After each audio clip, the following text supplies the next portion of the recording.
Innovation is a must. Underdog advantage number 3, innovation. Think about that. You see, I don't know how to start a company that's not making money and raise a whole bunch of capital and use other people's money to see if you make it work. Now, I'm not knocking that at all. It's because I'm limited on my knowledge on that. That's it. I'm just not smart enough to know how to do it. And I have so many friends that are in Silicon Valley, and everybody's fighting to come up with the next thing, the next widget, the next app, the next Facebook, the next Instagram. They're fighting for that. And a lot of these companies will go raise 20, 30, 50 million. Some of them raise 400 million before they've made $1, before they've made a penny. And then I look at, now, again, I'm not knocking this. I don't want to seem like I'm bitter. I have so many successful friends that their families were successful, and they just carried it on. That's what I want with my kids. I don't want to have to make my kids suffer. I want to teach them the right values so they take on what I've done and start off where I left off, right? But just think about if everything went smooth. You weren't an underdog. Nothing went wrong in your childhood. Perfect parents, perfect income, perfect location. Then you went to the perfect college. And then when you got out of the perfect college, you had the money to start a company. I've watched this happen. Sometimes when you have money to start a company, you're setting yourself up for failure because you don't need it to cash flow. So I'm going to use this one example, this one thought process is every company I've ever started. I sold firewood in high school, fixed wreck cars out of high school, fixed wreck cars for business, fixed wreck cars to sell, and then I started buying rundown houses and remodeling them and putting apartments in them, and then I started subdividing land and building houses, and then I went in the education business, and then the book business, and the live event business, and then, sharing now in masterminds and trainings like this, right? As I went through all those companies, never once in any of them did anyone ever give me money to start. So guess what I had to be? Unfair advantage number 3. I had to be innovative. I had to create cash flow, profitable companies. So now what you could say is, oh man, I have nobody in my family that's got money. I have nobody that's got faith in me to lend me money. I can't get any money from the bank. Damn it, I can't go in business. Or you can say, I have no money. Banks won't give me money. I have no friends that'll lend it to me, no partners. I gotta be innovative. I was an underdog with nothing, and I had to use that to my advantage, and that advantage turned it into, I had to find a way to be innovative, I keep using that word, to be cash flow right away, or I would be broke. So now, take that underdog disadvantage and make it your underdog advantage. You don't have money, and if you don't think you can make something work without using money, then Google people that have.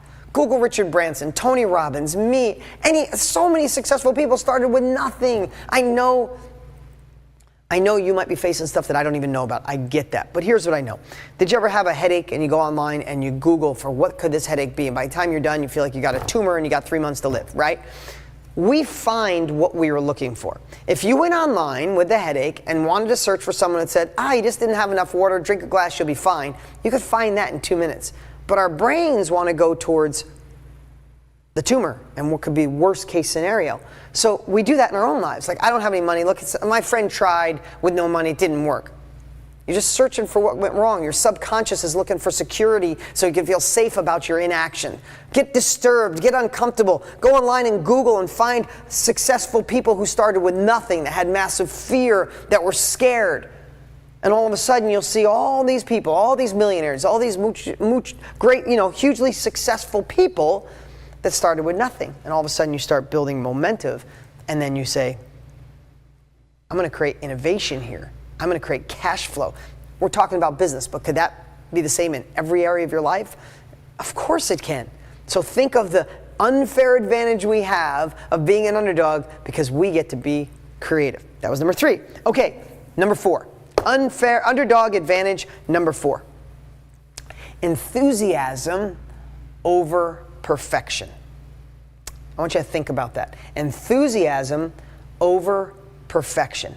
Now, I told you before about the books, but I'll tell you in life, I don't have a vast vocabulary, and I can't spell for crap.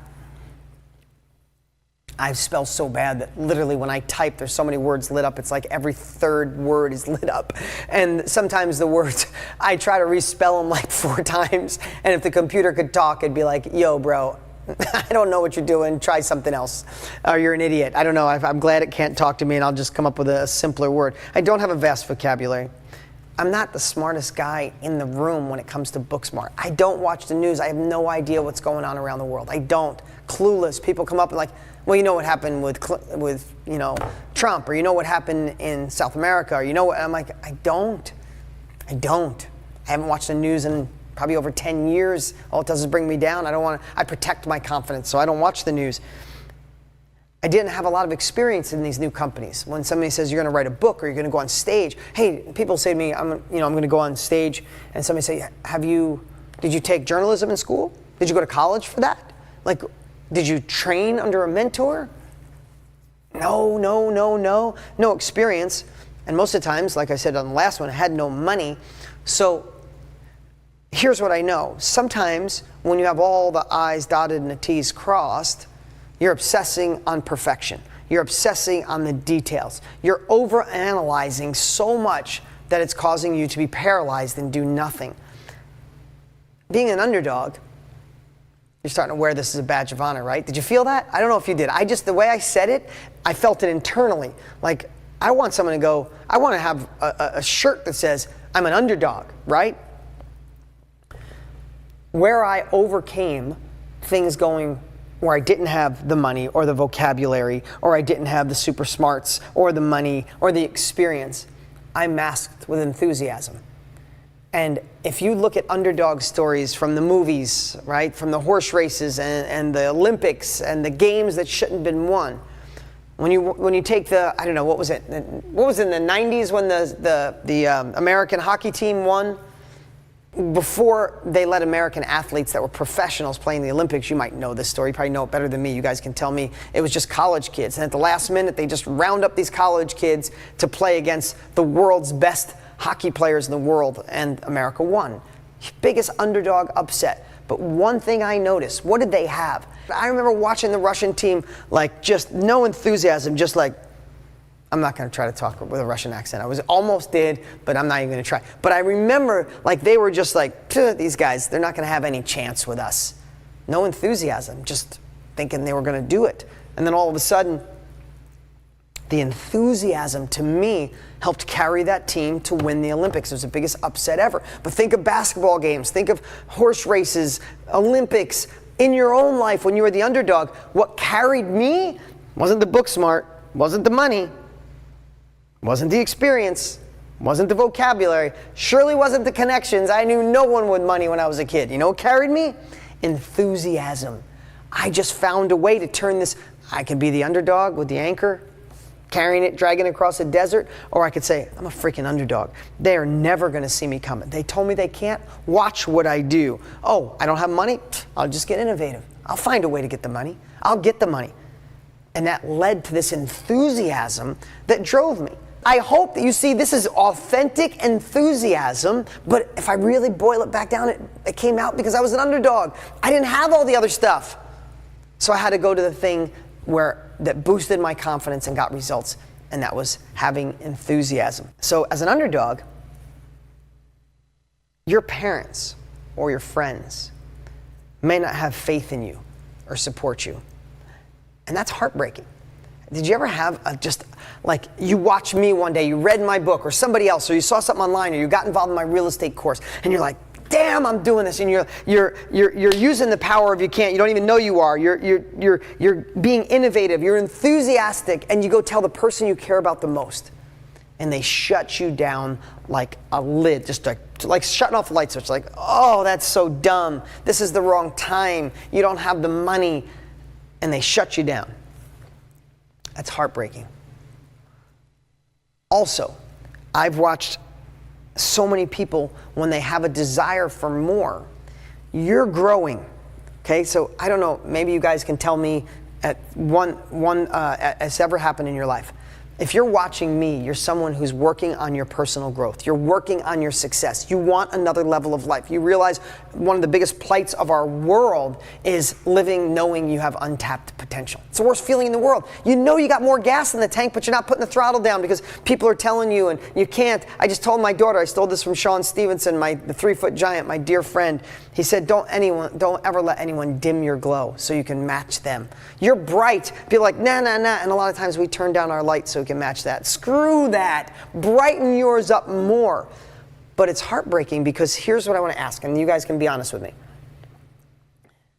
Have you ever been in a relationship? Could be family, friends, partnership, or significant other.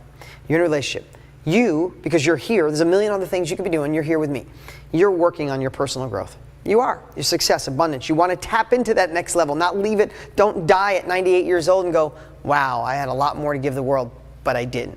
Oh my God, did you feel that? Screw that. I want to be like, nothing left. I'm done. Time to go. Nothing left. But think about this. You're working on your personal growth. You start with somebody here.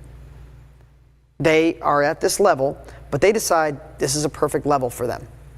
And all of a sudden, you're continuing to work on your personal growth, and you're going higher, and you're going higher. And now they're saying, oh, stop, you're getting all foo-foo. Oh, you're too, oh my God, what are you going to go to a Tony Robbins event and jump up and down? You're going to go to a Dean Graziosi growth event and blah, blah, blah. And all of a sudden, you're going and all going and going, and you get to a point, and they're like, oh my God, we've grown apart.